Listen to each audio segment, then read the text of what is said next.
дәстүр, ғұрып деген нәрсеге діннің көзқарасы, болмаса діндегі оның орны қандай? Алғашқы тоқталатын мәселеміз бұл дәстүр, ғұрып деген сөздің түбі сол араптан келген дұстур, ғұрф деген сөздерден. Дұстур, яғни жарғы, дәстүр деген сөзіміздің түбі жарғы, заң, қағида, қанун деген мағыналар береді. Ал ғұрф дегеніміз адамның өзінің үйреніскен, әдетке айналдырған істері. Олай болса, шариғатта дәстүрдің қағидаға қойған кезде, кез келген салт дәстүр, оның қағидасы, егер ол шариғатқа қайшы келмесе, ол дәстүрлер рұқсат орындалуына болады. Адам жасауына да болады, жасалмауға да болады.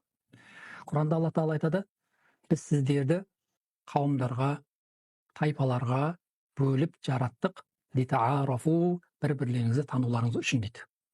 Яғни Құдайдың өзі адам баласын ұлтқа жаратқан болатын болса, онда әрбір ұлттың өзіне жараса қасиеттері, мінез құлқы, өзіне жараса салт дәстүрі болады. Шариғат бұл дәстүрлердің түбегейлі барлығын жоққа шығармайды, немесе түбегейлі баршасына рұқсат та бермейді.